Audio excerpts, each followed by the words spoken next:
Hi guys, so here to talk about the results of my functional capacity assessment. So going through a change of circumstances due to deterioration that I would have left a bit longer, but lucky for me, the way things have worked out, it actually has been done sooner, and I actually am really quite relieved that it's been done. The results are upsetting, but strangely a relief for me because I've been struggling.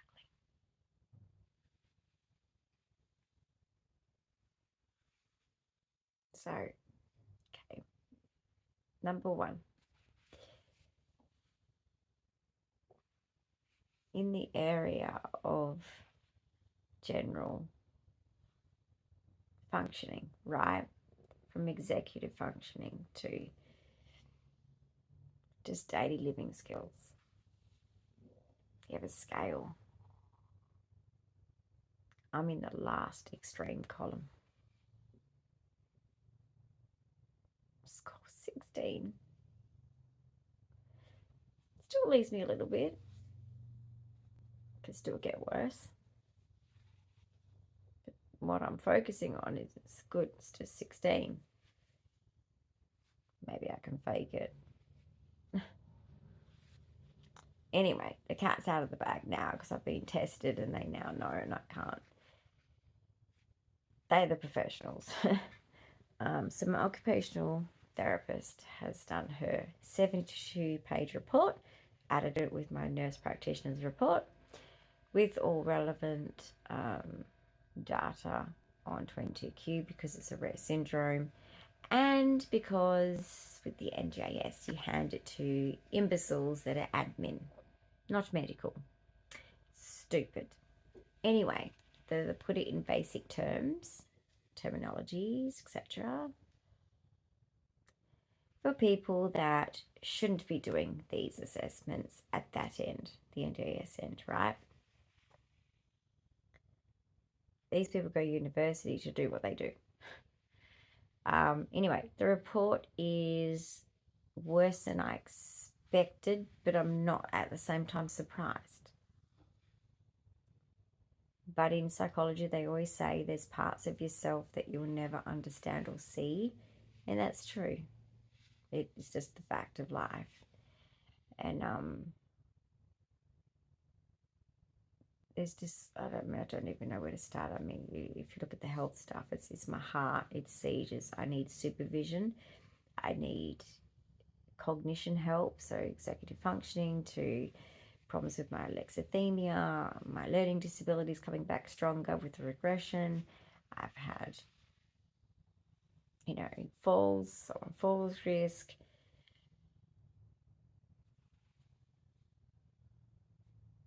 Cognition's just a mess in so many. Cognition is a lot of things. It's more than just thinking. It's more complex than that, right? I know cognition, and which is thinking basically, sounds simple, but it's not. There's many components that go on in our brain to do our daily functioning, and mine's not good, which means my daily functioning isn't good, which means everything I do is 5,000 times harder for me and my carers. And then you add in autism to the physical conditions, which are already dangerous and life-threatening, needing supervision, therefore, right? Needing 24/7 supervision. I'm 50.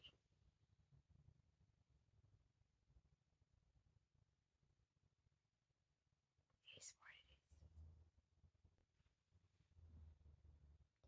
So I'm assuming there's going to be a bit of grief.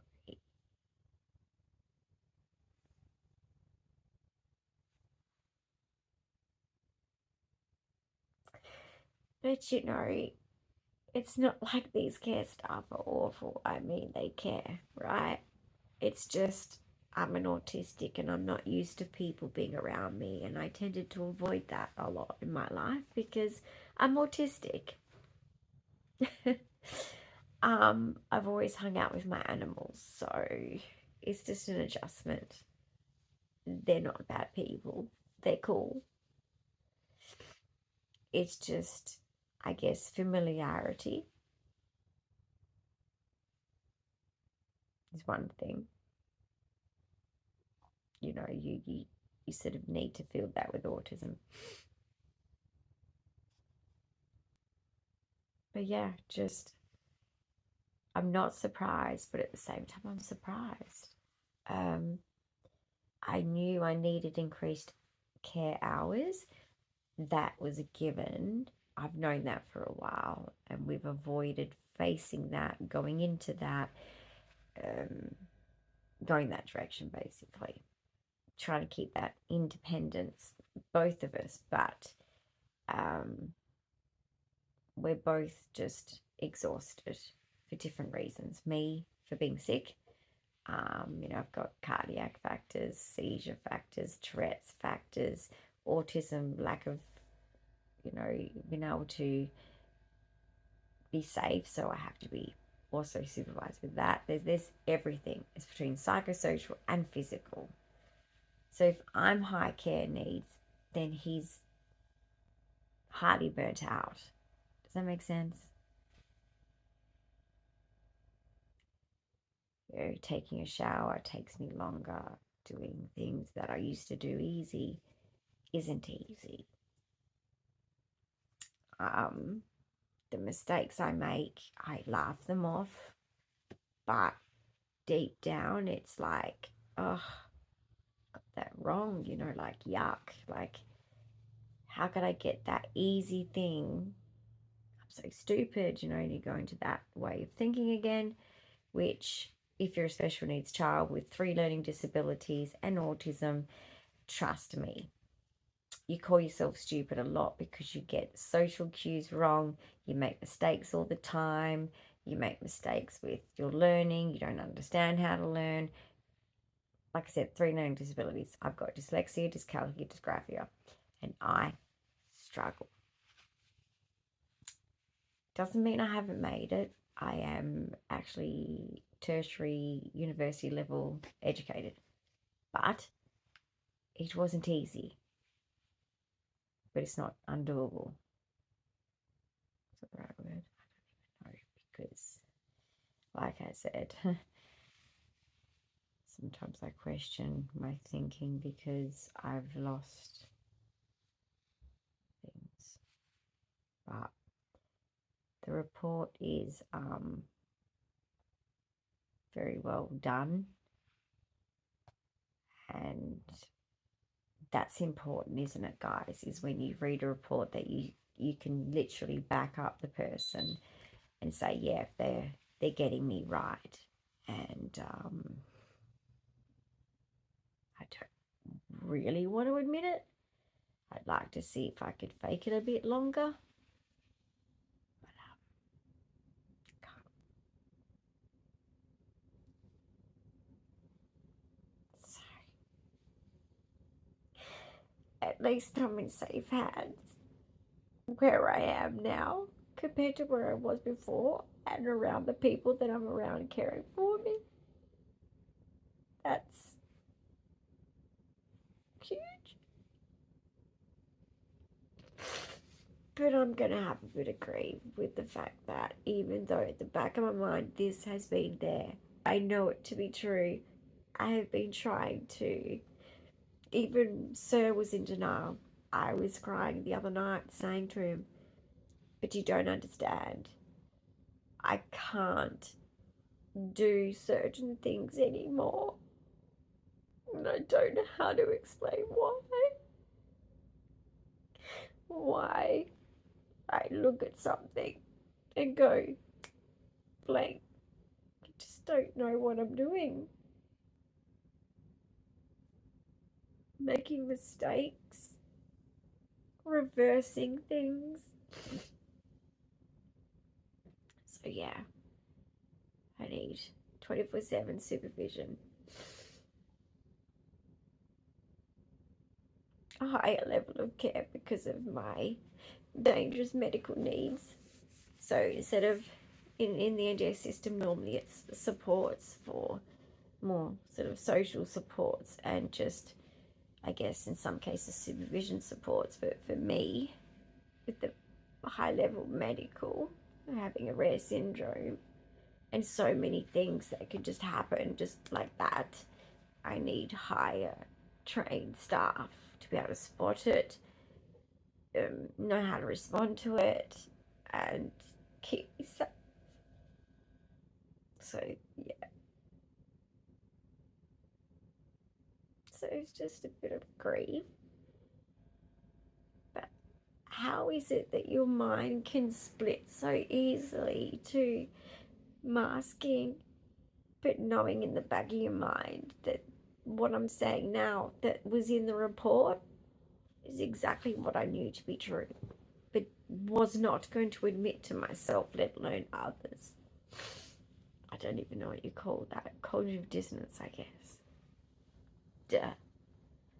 The person who studied psychology for the last 25 years. There's some things I am good at.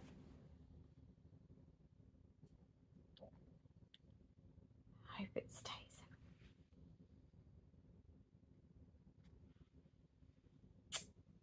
It's just ironic when I'm the girl in the wheelchair who was the girl at 3 years old that was like, I'm going to be a dancer.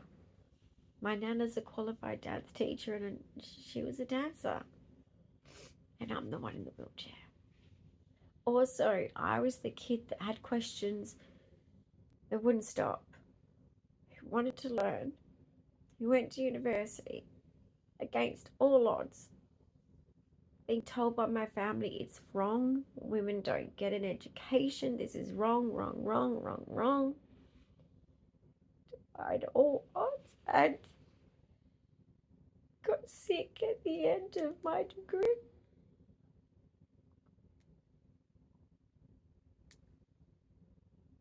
There's so much I could have done. There was so much I wanted to get done. I have the ability. And I never got to reach my full potential.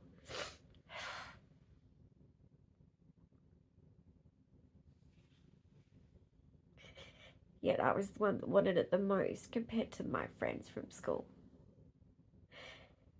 I wanted to make something of my life because my mother called me stupid most of my life because of my autism, my special needs, my learning disabilities, my IDD. She called me stupid, so I wanted to prove her wrong. It was scary to do so because I always kept thinking she might be right. So it's just hard to feel like I'm going backwards, but this is 22Q.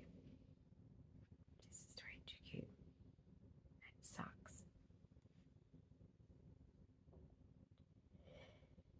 So at least the NGS is getting a clear picture of the safety things, dystonia, seizures, heart, the need for high level staffing, which is really difficult in NDIS, guys. They've not yet got through their stupid heads that there's NDIS and ACAT, which is for elderly, and you know what? There's people in between. So some of us on disability are actively sick and disabled and young. Stupid, right? Anyway, let's not go there because I could give them the solutions, but they won't listen to me and I'm wasting my breath. But they need to bridge that gap because there's a gap for people like me. There's a gap of knowledge of rare syndromes in Australia, which is just completely unacceptable. So not just in the medical field, but in the NGIS field. Now, NGIS field, it'll be easier because they're not even medical professionals. Yeah, they're admin, and they're going to make the decisions for my disability support things, as in package. Yeah. But anyway, it's not like they don't get my specialist reports and my OT reports and my nurse reports. And look, there's a lot that goes with that, yes. But it's stupid, right? It's really stupid. They need to fix that. Just somehow need to fix that. I mean, if I had like a run-of-the-mill disability, it would be easier. But I have a rare syndrome. Makes it hard. Just makes it hard. But anyway, I got in the 2 scores so far, 72 page report. He's only halfway through. 2 of them, I'm the most extreme in the scores. So I've capped out. Which means when he says he's burnt out, he must be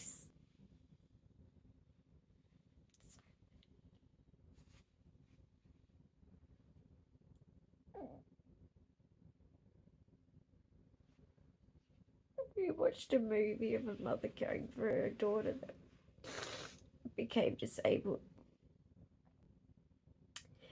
And they just both got so fed up one day with each other. And I turned to Matt and said, that's relatable, right? And sad. Because it affects everything between you. And he said, you know, you do what you got to do. And he's just wiping his tears. And my heart broke in that moment for him.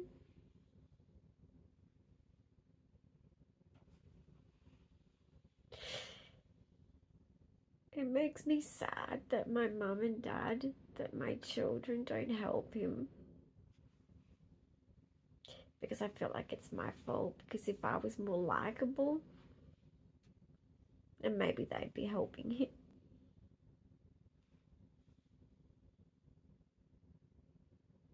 Which is so ironic because they don't like him.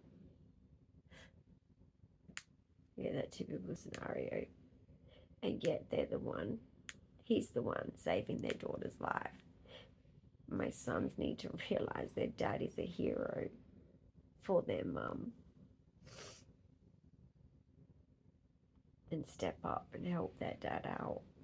Because they're at that age to know to do so. And I don't like having to criticize anyone that I love, but it's just damn unfair now watching someone deteriorate right beside you because of you. It's just not fair. This world is dividing families, guys. Just when your kids grow up, the indoctrination in these systems, I'm telling you, just be careful. Talk to your kids. Talk to them. Tell them the truth about life, because the lies that this social media and media show them is just not, I can't even explain it. That's a whole other video. They'll realise it when they're in their 40s and heading to 50s for sure. But that's just, for me, it could be too late. I might not be here. That sucks. I don't want my kids to live with regret. But somehow I feel like they're going to. So here's to my future journal reflection that this will be seen one day in the very, very long-term future. To my children, as much as you are aware you let me down, yes, you did. But a mother always forgives so easily because I love you so much. Don't live in the past. What's done is done.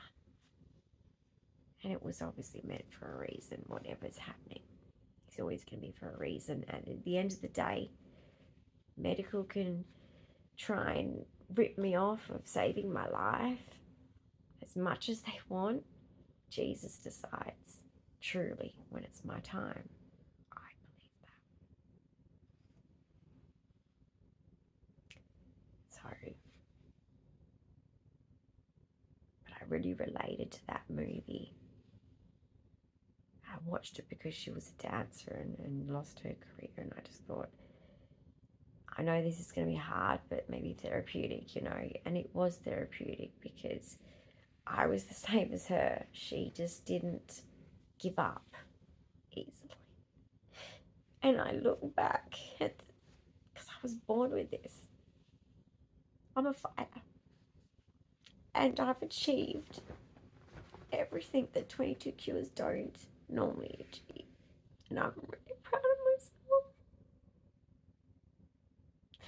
I mean, sadly, it was out of trying to prove my worth to people that didn't see it. To my mother, to my brother, to my father. They didn't see my worth. And now my children, and I don't know if they see my worth either.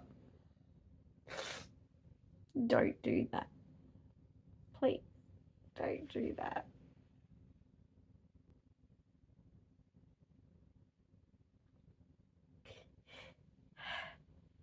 No, it's nice for other people to see our worth, but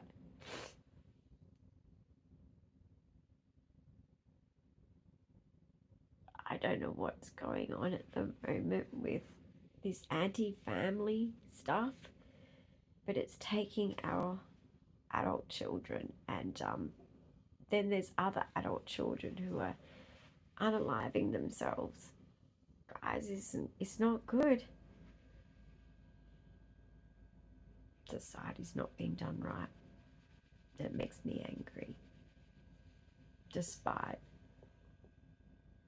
what I would consider disrespect, but they don't know that. And it's partly my fault. I sheltered them from what I was going through. I didn't want them to have the burden of mum's in pain, mum's sick, for as long as I could, until I couldn't anymore. And maybe it's as simple as my children didn't want a disabled mum. Maybe that's it. I know they love me though. So that's all I need to know. I'm not the type of person that needs the public to know. You know what I mean? Like, my kids love me. They tell me that.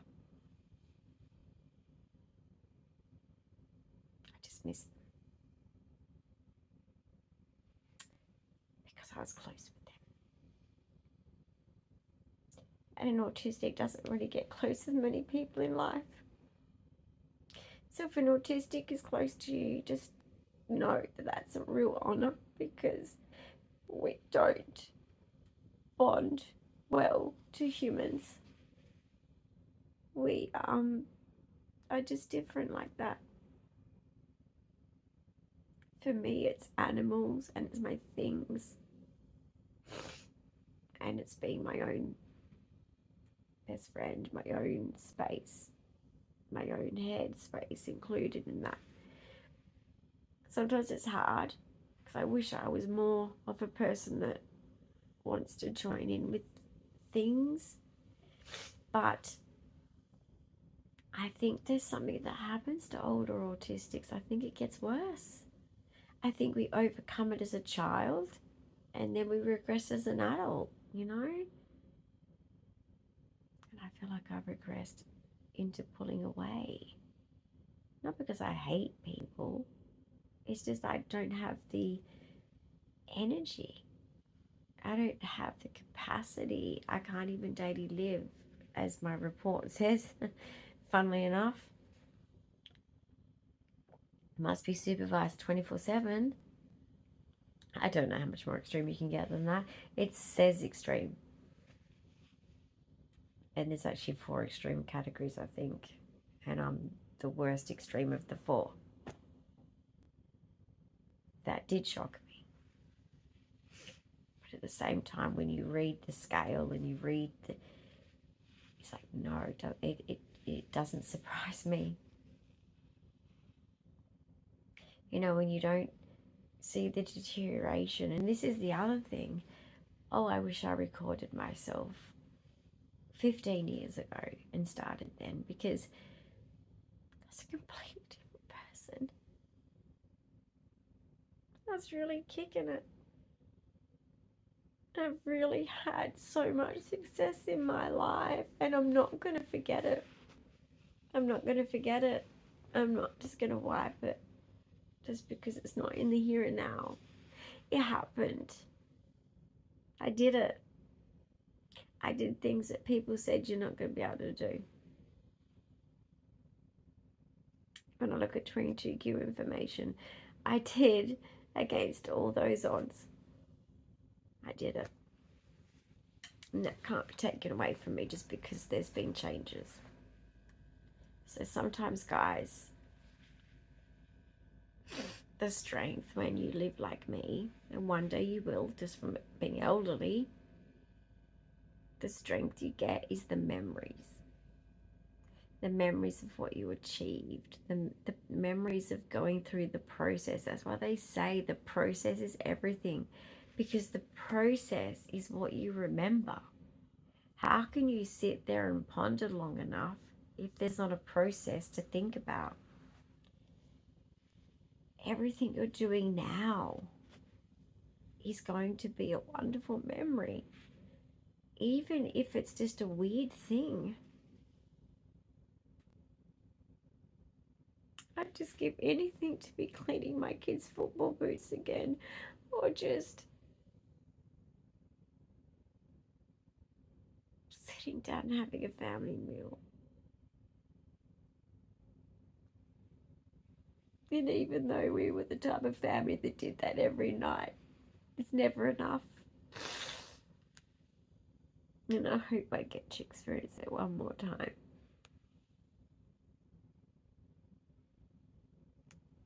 I really do.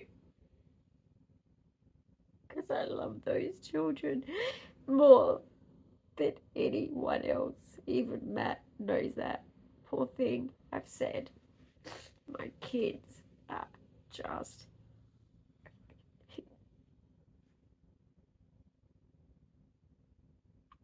There's so much turmoil in my life. When I held my babies, I felt that true love that I'd never felt before.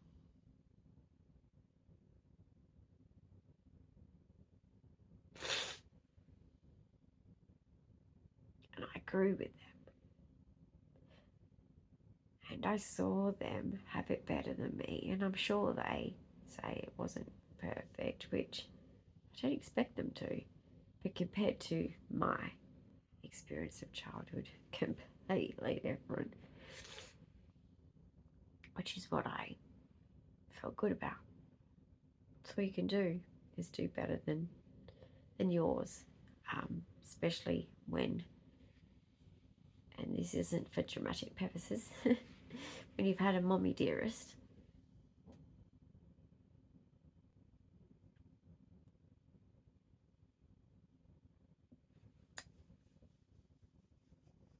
This is something I ever did that made her love me.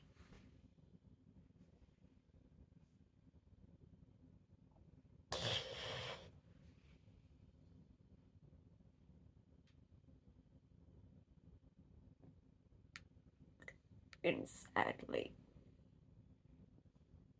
when you're dealing with preparing for the worst and hoping for the best lifestyle, when you live like me, there's some things that you're going to have to leave this world with that you're never going to feel peace about. And I'll never understand why my mum hurt me so bad. I'll never understand how a mother could be so mean. I'll never get it. My kids can be so mean to me if they did, and it still wouldn't change my mind. I'd kiss their feet. I wouldn't care.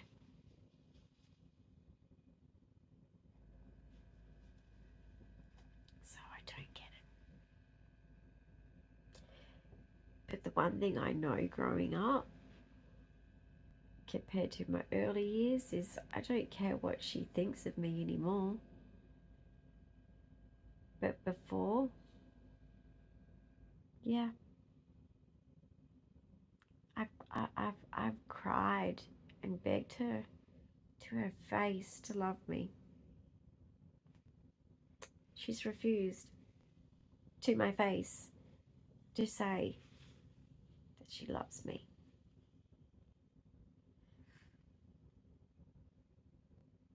The last thing I heard from my mother was, I don't want to be your mother.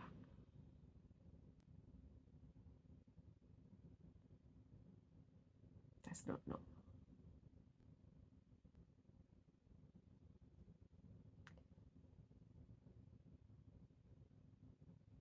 I'd do anything to make my kids' hearts heal if they came to me and said, this is how you've hurt me, or this is something that I've got an issue with you about.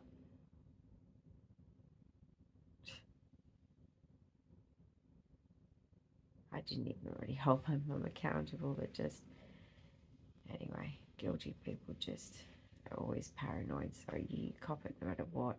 Like, you cop it just because you could tell, you know? Anyway, that's not the topic of this.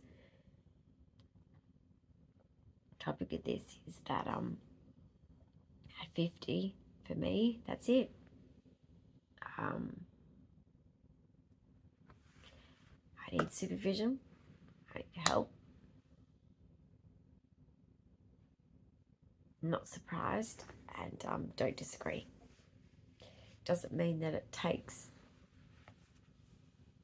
makes this easier. Not at all. I'll go in and out of frustration because I know lately I've gone through sorry guys. I've gone through a rebellion the last I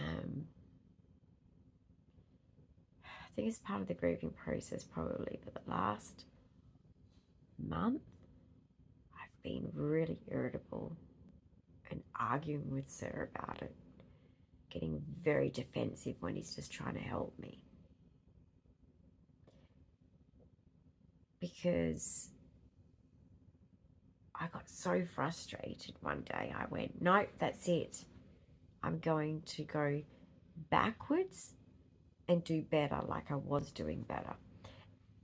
Instead of realizing that that's just not how it works.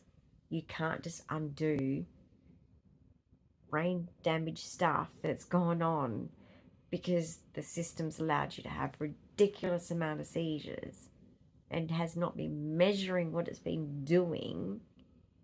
You can't just do that. But I've been so defensive.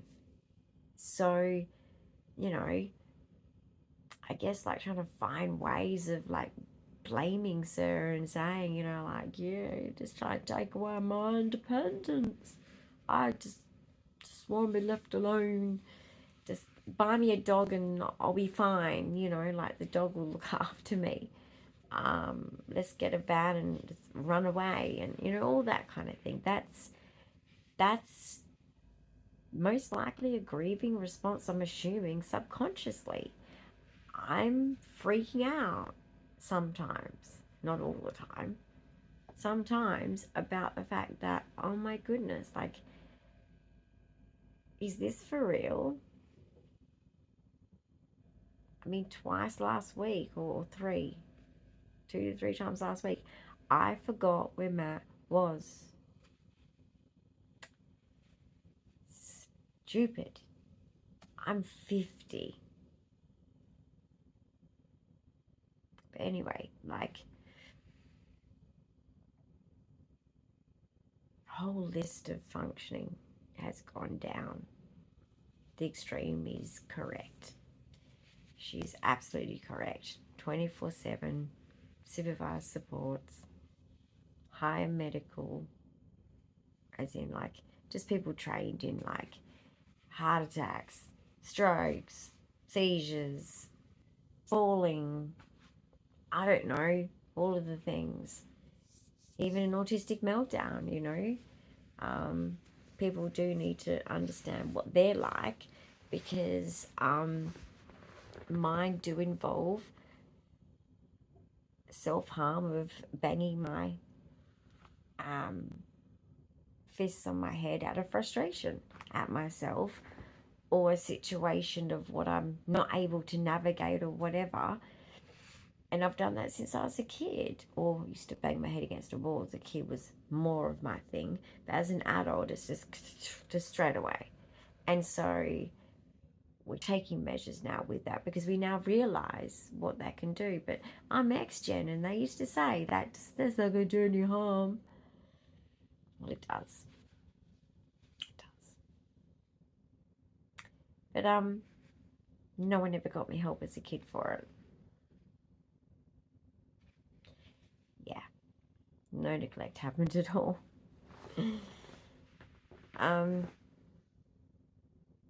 So yeah, 2 out of the scales are extreme.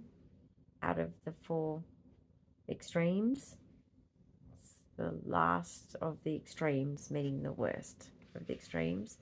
So like I said, not surprised, but at the same time kind of shocked. So it's a weird feeling, very weird feeling. Don't disagree though. But I think the things I've been doing lately behaviorally, just irritability about certain things. You know, Sir and I get along like a house on fire all the time, but just certain things when he's got to make me do something, or something's got to happen and I'm like rebelling because of loss of independence or whatever else, and I'll get irritable and I'll snap and I'll try and justify that I can do it myself and I don't need all this help and blah blah blah blah blah. That feels like it's lifted. And also realizing that when he said, like in the movie, you know, you do what you got to do, that made me realize that my high level of needs, his high level of stress is going to match that, of course.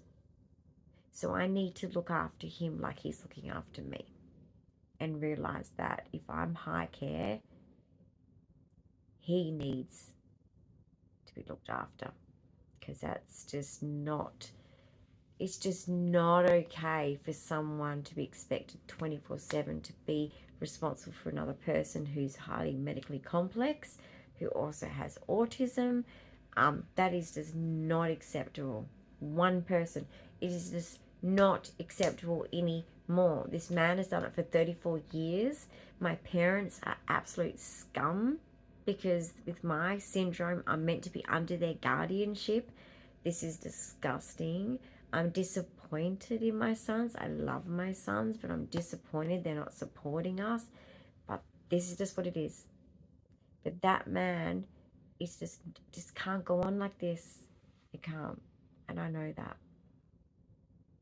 So anyway, don't disagree with the report. 72 pages. It's well written though. I'm appreciative of having a very experienced OT with this one. I needed it. This is the timing of my syndrome, with everything that's been going on with my health. This is the time when I really needed a good OT, and I got one, thank goodness, at that right time. They're all different.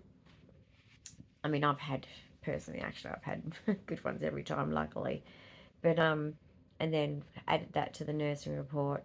I think that now writing it in a way that the NGOS admin, because they're not medical team, which they should be a medical team, let's hope that they understand this information and do the right thing.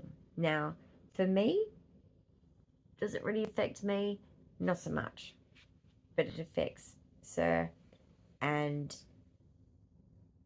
that's what I think about the most. I mean, of course I want him to be caring for me 24/7, but you know, with the familiarity with my autism and all the rest of it, and not liking change and losing like all of that normality of life, you know, having to be supervised in 24/7 care, like that's a big change. And I'm 50, so it's not the age group of the normal stage when that happens. So naturally, looking back at the way I've been acting, it makes sense. It makes sense.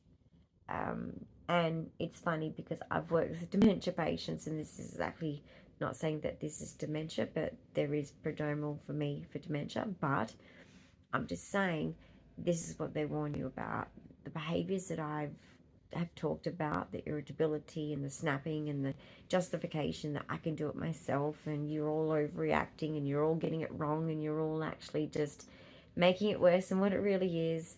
That's a very normal thing for the person to do. So anyway,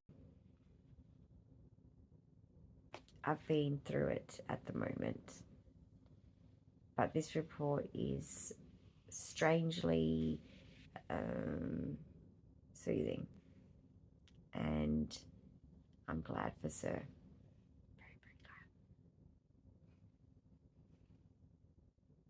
glad. Anyway, more on my update on my functional capacity assessment. If there's anything more that he reads that he says, oh, this is important, sure, look at this, because, you know, he gets all into this now because it's become kind of his special interest. Doesn't hurt though, because it's helping me, but I'm just saying, like, yeah, who knows what else. He's only read half the report from what I'm telling you, so we'll see what the rest of the report says.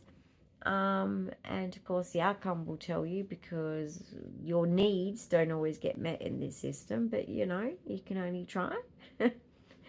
But which puts people at risk. That's why so many people in Australia under the NDIS system are not safe, because they don't get their needs met.